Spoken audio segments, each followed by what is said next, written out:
Bonjour à tous et bienvenue à ce podcast. Je m'appelle Olina Daguerre et je suis étudiante en médecine à l'Université de Montréal. Dans cet épisode, nous allons aborder l'approche diagnostique de la douleur aiguë à la fosse iliaque droite.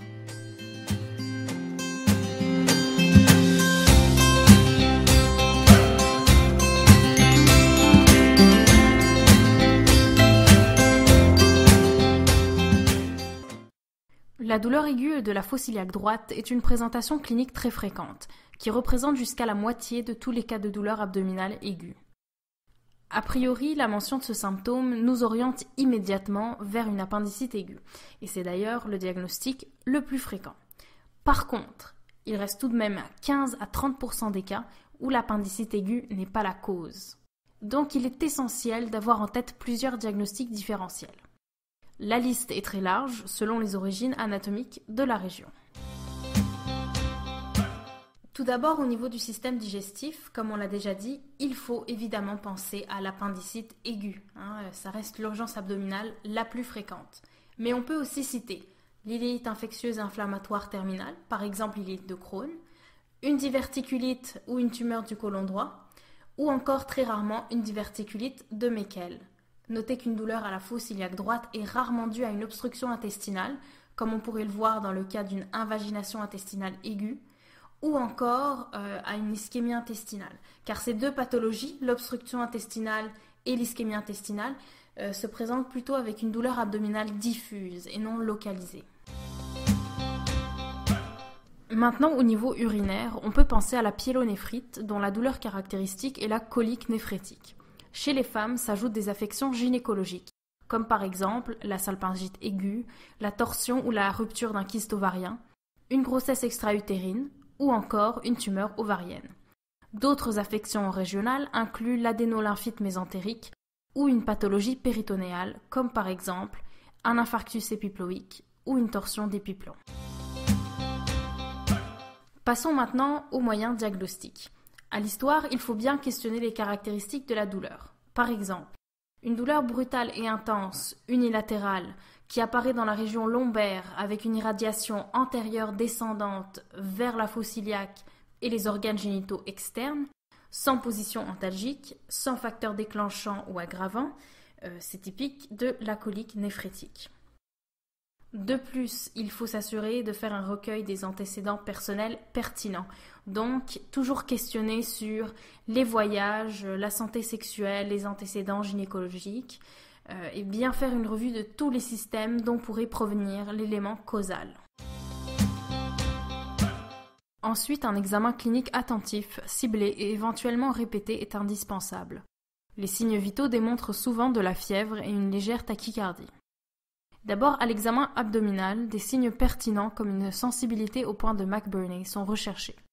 Le point de McBurney est un point situé au tiers externe de la ligne reliant l'épine iliaque antéro-supérieure droite à l'ombilic.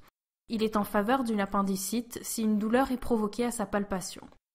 Par contre, il n'est pas pathognomonique puisque d'autres pathologies abdominales peuvent aussi causer un McBurney positif. Toujours en faveur de l'appendicite, le signe de Rovsing est positif en cas de douleur à la fosse iliaque droite lors de la compression de la fosse iliaque gauche en un point symétrique à celui de McBurney. On recherche également des signes de péritonite localisée ou généralisée par défense abdominale ou ressaut. De plus, il est important de savoir que la position anatomique de l'appendice est très variable, ce qui rend la douleur plus difficile à déceler chez certains patients. C'est pourquoi il faut aussi rechercher un signe du psoas ou un signe de l'obturateur. Alors pour le signe du psoas, il se traduit par une flexion douloureuse de la cuisse. Il indique une irritation du muscle iliopsoas et donc la présence d'une appendicite rétrocécale. Quant à lui, le signe de l'obturateur se traduit par une flexion et une rotation interne douloureuse de la hanche cette fois-ci. Lorsque positif, il indique une irritation du muscle obturateur et révèle que l'appendice inflammé est en position pelvienne. L'examen physique doit être complété par un toucher rectal à la recherche d'une tuméfaction ou d'une douleur à la palpation du cul-de-sac de Douglas, témoin d'une inflammation péritonéale. Un toucher vaginal est aussi nécessaire pour éliminer une douleur à la mobilisation du col, qui nous orienterait plutôt vers une salpingite. Dans un deuxième temps, l'investigation se poursuit avec une formule sanguine complète pour savoir entre autres s'il y a une hyperleucocytose, comme c'est souvent le cas, ou plus rarement une anémie en cas de saignement important. On doit aussi faire une analyse d'urine et chez la femme une mesure de β-HCG. Un bilan d'électrolytes permet de savoir s'il y a un désordre électrolytique en cas de diarrhée ou de vomissement important. L'imagerie va permettre de nous orienter à travers les diagnostics retenus. Par contre, malgré l'extrême fréquence de ce tableau clinique, la stratégie du choix de la modalité d'imagerie reste toujours un sujet de controverse. La radiographie simple de l'abdomen est un outil peu utile dans ce contexte, car elle est peu sensible et peu spécifique pour plusieurs diagnostics différentiels. Alors dans le cas de la douleur à la fosse iliaque droite, on va plutôt se pencher vers une échographie ou un CT scan abdominopelvien. L'échographie a plusieurs avantages. Elle est très accessible, non irradiante et a un coût faible. Par contre, elle est moins performante en cas d'obésité ou de dilatation abdominale par des gaz digestifs conséquentes de l'ileus réflexe et est très opérateur dépendant. Elle est surtout favorisée pour une symptomatologie récente évoluant depuis moins de 24 heures et pour les enfants et la femme enceinte qu'on ne veut pas exposer à la radiation. Jusqu'à récemment, il aurait semblé très exagéré de demander un scanner pour faire un diagnostic d'appendicite.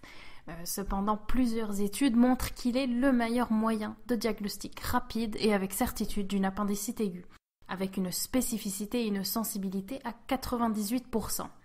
En pratique, il est souvent indiqué pour des formes compliquées, des présentations atypiques, chez les sujets obèses ou ayant une distension gazeuse du tube digestif, ou bien après une échographie non concluante. Dans le cas où un diagnostic d'appendicite est établi, le patient est admis à l'hôpital et mis à jeun. Les antibiotiques sont débutés et une appendicectomie par laparoscopie reste la chirurgie de choix. En résumé, pour la conduite à tenir, on peut donc proposer la stratégie suivante. Chez un patient avec signes et symptômes d'appendicite aiguë, les examens d'imagerie sont de mise. On choisira l'échographie pour un sujet jeune, mince ou une femme enceinte. Le CT scan sera préférable pour le sujet obèse ou avec dilatation gazeuse intestinale, une douleur diffuse, un tableau péritonéal ou en cas de doute diagnostique. En cas d'appendice normal, une attention particulière devra alors être portée aux autres diagnostics possibles. Évidemment, le choix des différents examens d'imagerie reste du cas par cas et l'approche diagnostique ainsi que la planification thérapeutique doivent être en priorité guidées par le jugement clinique du médecin. Alors voilà, c'est déjà tout pour ce podcast. Merci beaucoup pour votre écoute et à la prochaine.